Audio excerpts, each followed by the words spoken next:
They said the blood moon only rises once every century. And every time it does, someone in Ravenshade disappears. The town held its breath, waiting for the crimson light to claim another soul. Elias hadn't spoken to me since that night in the woods. He vanished like smoke, leaving only a cold silence and questions that haunted my every step. But the silver pendant he left behind, it started glowing again.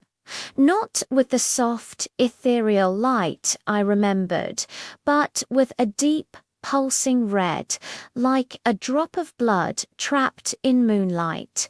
It throbbed against my skin, a silent alarm I couldn't ignore.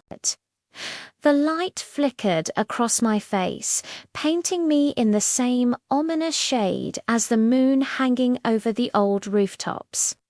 Driven by a desperate need for answers, I went to the town's library yaw.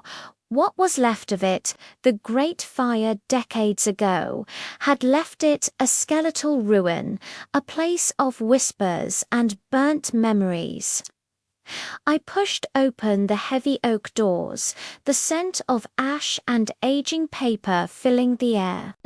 Old pages, brittle with age and singed at the edges, were piled on dusty shelves.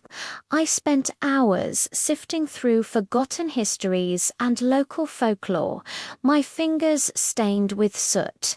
And then I found it.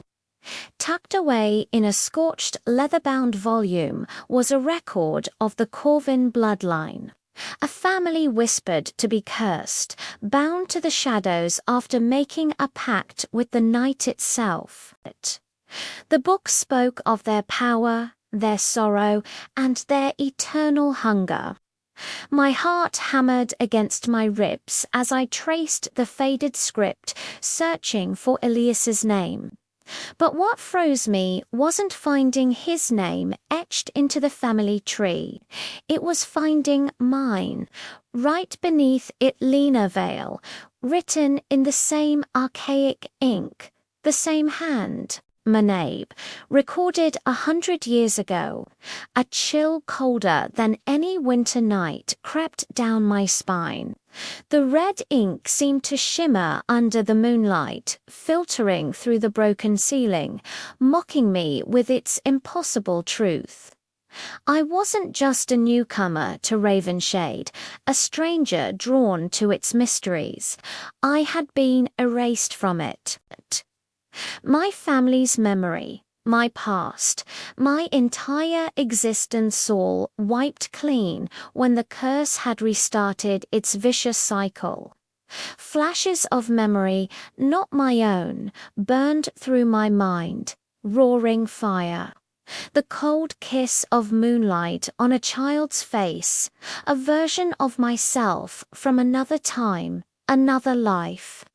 A low heartbeat, my own or something else, began to thrum in my ears, punctuated by a distant roll of thunder.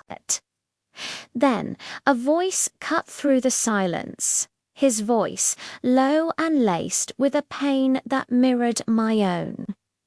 Now you know why I stayed away. I spun around. Elias stepped from the dark, half of his face cloaked in shadow, the other illuminated by the moon.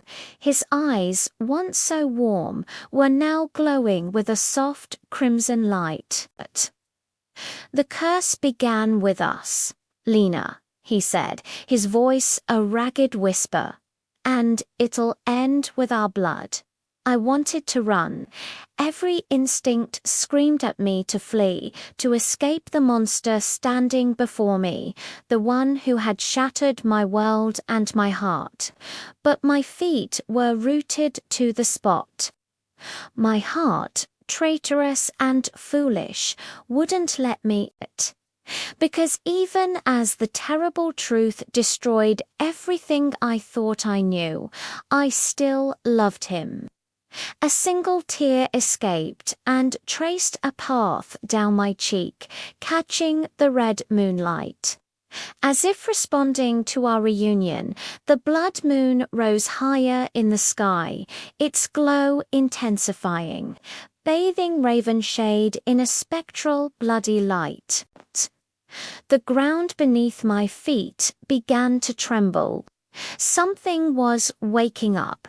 Something ancient and powerful, older than the curse, older than either of us. The shadows in the library swirled and writhed, and from the corner of my eye I saw fleeting images of beating wings, heard distant screams, and felt a blinding burst of light. In the sudden, ringing silence that followed, a final truth settled in my soul. This town was never cursed. It was a warning, and I was never the victim. I was the key. Thank you for joining me on this journey through Revonshade. If you're as captivated by this story as I am, don't forget to hit that like button, subscribe, and ring the bell so you don't miss what happens next. The story is just beginning.